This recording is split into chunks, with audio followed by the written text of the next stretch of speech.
یہ قرآن کریم کا معجزہ ہے جو آج ایک 10 سال کا بچہ، ایک 12 سال کا بچہ، ایک 15 سال کا بچہ اللہ کا پورا قرآن اپنے سینے میں محفوظ کر دیتا ہے۔ دنیا کی کتاب چھوٹی سی چھوٹی کتاب، مجھے دنیا کی چھوٹی سی چھوٹی کتاب کا حافظ دکھا،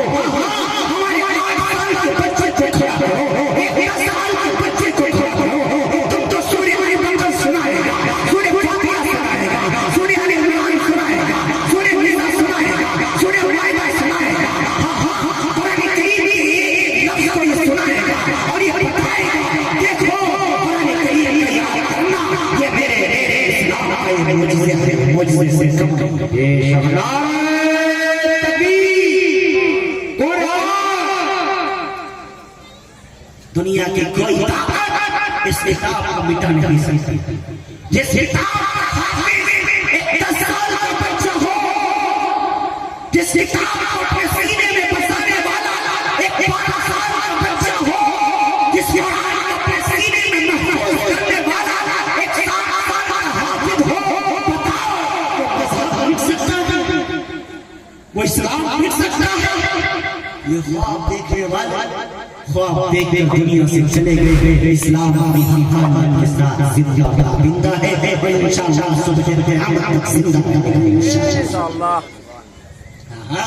بہت سارے آئے قرآن کو مٹانے کے لیے، اسلام کو مٹانے کے لیے، لیکن اسلام مٹنے والا مذہب نہیں ہے، قرآن مٹنے والی کتاب نہیں ہے۔ اسلام مٹ سکتا ہے، قرآن مٹ سکتا ہے، اور جب اسلام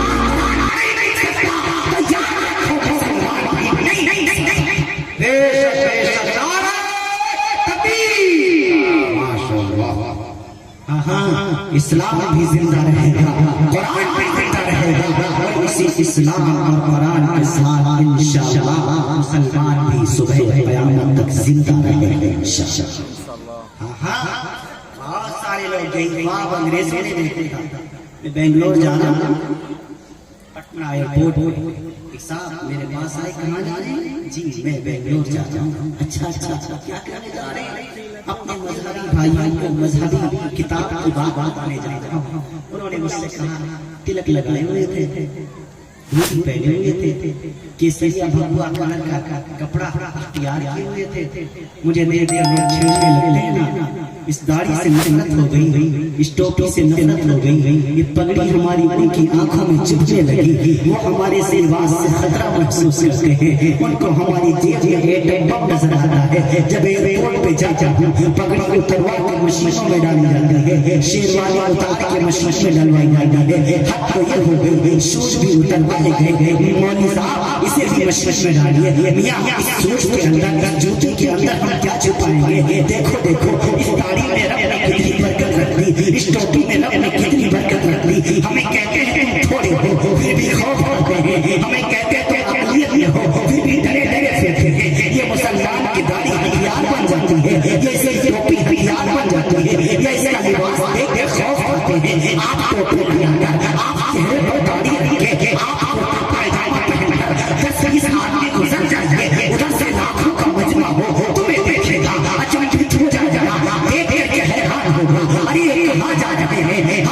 دنیا میں دیکھے گی یہ رب نے اسلام میں برکت رکھی ہے، تم ہزاروں کی فوج میں ہو، کوئی فرق نہیں پڑتا، ہمارا ایک نکل جائے تم سب کا بھاری ہو جایا کرتا ہے۔ وہ میاں کہنے لگے کس کا پرچار کرنے جا رہے ہو؟ میں نے اپنا دھرم کی کتاب کی بات بتانے جا رہا ہوں، کہنے لگے بڑی کوئی فائدہ نہیں ہے، چند دن کا یہ مذہب ہے، تھوڑے دن کے بعد تمہارا مذہب ختم ہونے والا ہے۔ میں نے کہا میاں جو تم نے مجھے بات کی ہے، جو تم نے خواب دیکھا ہے، سپنا یہی خواب تمہارے بڑوں نے بہت پہلے دیکھا تھا، تمہارے بڑوں نے جو خواب دیکھا تھا وہ دنیا سے چلے گئے، مسلمان نہیں رہا،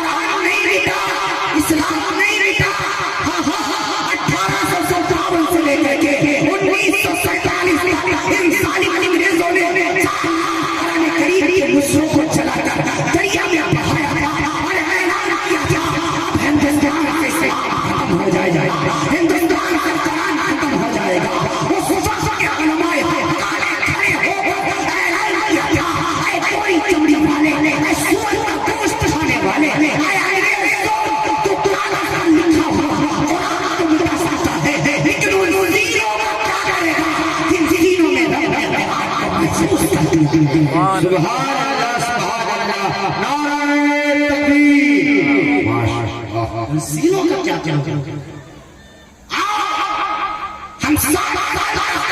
حافظ بھی دکھائیں گے، 10 سال حافظ بھی دکھائیں گے، 15 سال حافظ بھی دکھائیں گے، 20 سال کا جوان بھی دکھائیں گے، 22 سال کا نوجوان بھی دکھائیں گے۔ ہمارا مقابلہ کرتے ہو، اس کو کوئی نہیں مٹا سکتا۔ کیوں؟ اس کی حفاظت کا ذمہ رب ذوالجلال نے خود لے رکھا ہے۔ انا نحن نزلنا الذکر وانا لہ لحافظون۔ ہم نے ہی اس کتاب کو نازل کیا، ہم ہی اس کے اتارنے والے ہیں اور ہم اس کی حفاظت کا ذمہ لیتے ہیں۔ یاد رکھو، جس میں حفاظت کرنے والا رب ذوالجلال ہو، جس کا محافظ اللہ رب العالمین ہو، دنیا کا کوئی اسے کبھی نہیں ڈال سکتا۔ قرآن قیامت تک باقی رہنے والی کتاب ہے۔ قرآن اسلام قیامت تک باقی رہنے والا مذہب ہے۔ قرآن کی نسبت میں عرض کر دوں آپ سے، ہاں یہ قرآن ایسے ہی حفظ ہو جاتا ہے، بڑی محنت کرنی پڑتی ہے۔ پوچھیے آپ زاہد صاحب سے، بچے کا کیا نام ہے؟ خیر الاسلام، عزیزم خیر الاسلام صلی اللہ علیہ وسلم نے قرآن کریم حفظ کیا۔ آپ پوچھیں یوں ہی انہیں یاد آ گیا؟ کچھ محنت کرنی نہیں پڑی؟ کیا راتوں کو جاگنا نہیں پڑا؟ کیا گھر بار چھوڑنا نہیں پڑا؟ ہاں یوں ہی قرآن کی دولت میں مل گئی۔ میں کہتا ہوں نرم نرم بستروں پر سونے والوں، کبھی کبھی آ کر مدرسوں میں بھی جھانک کر دیکھ لیا کرو۔ ہاں ہفتے میں اپنے بچوں کو 2 مرتبہ مٹن کھلانے والوں، کبھی کبھی مدرسوں میں بھی جھانک کر دیکھ لیا کرو، جہاں پڑھنے والے بچوں کو ٹھیک سے دال بھی نصیب نہیں ہوتی۔ ہاں اپنے بچوں کو نرم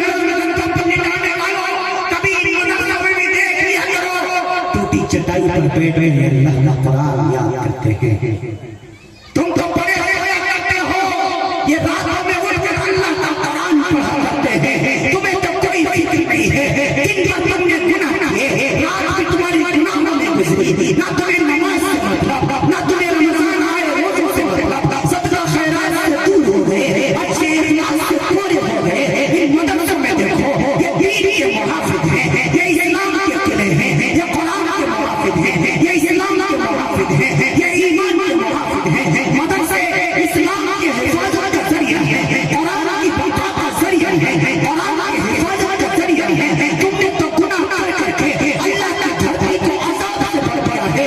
رات کا آخری حصہ ہوتا ہے، رات کے 3 بجے، رات کے 4 بجے، جب تم میٹھی نیند لے رہے ہوتے ہو، ایک مدرسے کا طالب علم، ایک مدرسے کا استاد جو قرآن پڑھ رہا ہوتا ہے، الرحمن علم القرآن، خلق الانسان علم البيان، الشمس والقمر بالحسبان، والنجم والشجر يسجدان، والسماء رفعها الميزان، ألا تطغوا في الميزان، وأقيموا الوزن بالقسط ولا تخسروا الميزان، ياسين والقرآن الحكيم، إنك لمن المرسلين على صراط مستقيم، والنجم إذا هوى ما ضل صاحبكم وما غوى، ما يعرف عن الهوى إن هو إلا وحي يوحى، علمه شديد القوى ذو مرة فاستوى وهو بالعفو الأعلى، ثم دنا فتدلى فكان قاب قوسين أو أدنى، فأوحى إلى عبده ما أوحى، ما كذب الفؤاد ما رأى، أفتمارونه ما يرى، جو عذاب تمہارے گناہوں کی وجہ سے دھرتی پر اترنے والا ہوتا ہے، ان بچوں کی تلاوت کی برکت سے وہ عذاب واپس چلا جاتا ہے۔ بڑا مدرسے کی حفاظت ضروری ہے۔ اگر مسجد کی بقا چاہتے ہو تو مدرسہ کی حفاظت کرنی پڑے گی۔ مسجد اور مدرسوں میں زیادہ فرق نہیں ہے، مساجد اور مدارس میں زیادہ فرق نہیں ہے۔ مساجد میں قرآن پڑھا جاتا ہے، مدارس میں قرآن پڑھنا سکھایا جاتا ہے۔ مسجد میں نماز پڑھی جاتی ہے، مدرسے میں نماز پڑھنا سکھایا جاتا ہے۔ مسجد میں مسائل بیان کیے جاتے ہیں، مدرسے میں مسائل سکھائے اور سمجھائے جاتے ہیں۔ بغیر مسجد کے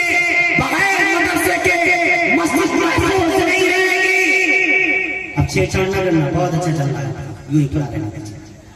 بغیر مسجد کے، بغیر مدارس کے مساجد بھی محفوظ نہیں، اس وجہ سے مساجد کی حفاظت کرتے ہو تو مدارس کی بھی حفاظت کرتے، مدرسے بھی اللہ کی طرف سے، مدرسے بھی اللہ کی طرف سے، مسجدیں بھی اللہ کی طرف سے، مدارس رسول اللہ کے گھر، مساجد اللہ کے گھر، اللہ کا گھر بھی ضروری ہے، رسول اللہ کا گھر بھی ضروری ہے، دونوں ضروری نہیں۔ مدرسوں کی انشاءاللہ حفاظت کریں گے، انشاءاللہ ان کی ضروریات کا خیال رکھیں گے انشاءاللہ۔ کس چیز کی ضرورت ہے ان مدرسوں کو، یہ آپ کی ذمہ داری ہے، آپ خوب جانتے ہیں، کوئی ذاتی ان کی پراپرٹی نہیں ہوتی، یہ آپ کے چندے سے اللہ کے بھروسے پر چلا کرتے ہیں۔ آپ کو خوب پتا ہے آپ کے مدرسے کو کون کون سی چیز کی ضرورت ہے، آپ اپنے مدرسے کی خبرداری کیجیے، آپ اپنے مدرسہ اسلام سکھاتا ہے، مدرسہ دین کی بقا کا ذریعہ ہے، یہ مدرسے والے ہیں جو تھوڑا بہت دین محفوظ ہے، جو داڑھی اور ٹوپی جو نظر آ رہی ہے، یہ مدرسے میں ان علماء کی جوتیوں کا صدقہ ہے۔ ایک دن آئے گا جس دن مدرسے ختم ہو جائیں گے، ابا کا جنازہ پڑا رہے گا، جنازہ پڑھانے والا بھی کوئی نہیں ملے گا۔ حدیث میں ہے، ترمذی میں ابواب الفتن میں روایت موجود ہے، امام الانبیاء نے فرمایا جب دور آخر قیامت کا دور قریب ہوگا تو لوگ اماموں سے دور ہو جائیں گے، مدرسوں سے دور ہو جائیں گے، دین والوں سے دور ہو جائیں گے، جاہلوں کو اپنا سردار بنا لیں گے۔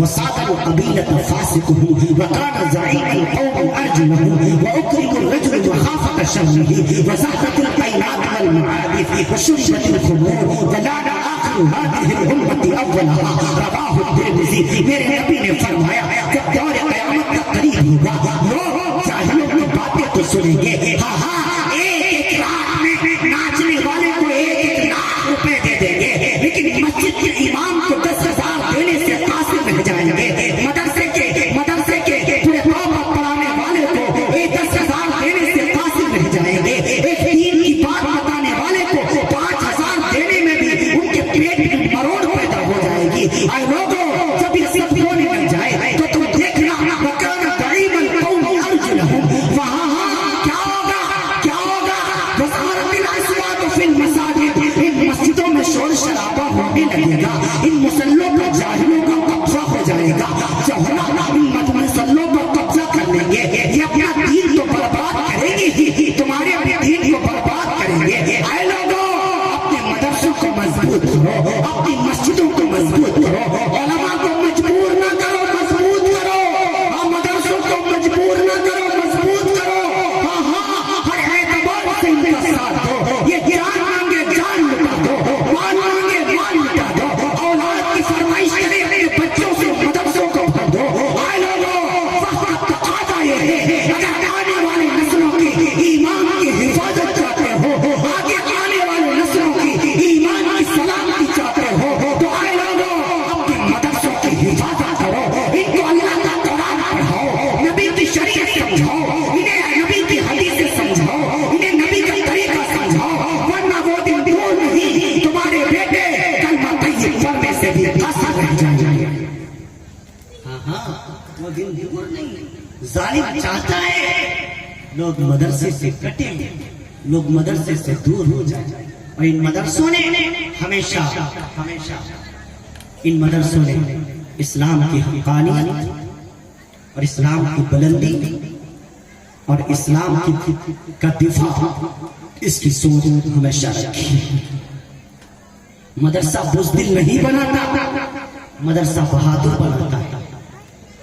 مدرسوں میں بزدل نہیں پلتے، مدرسوں میں بہادر لوگ پلتے ہیں۔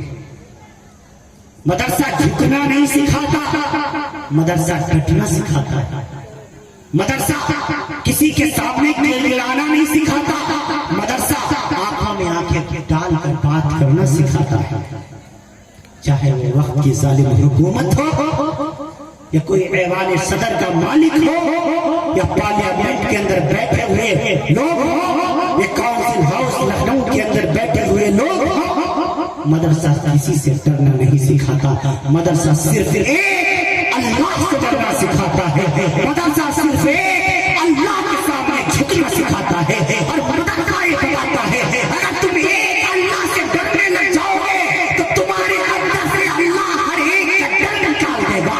اگر تم ایک اللہ کے سامنے جھکنے لگ جاؤ گے تو اللہ تمہیں کسی کے سامنے جھکنے نہیں دے گا۔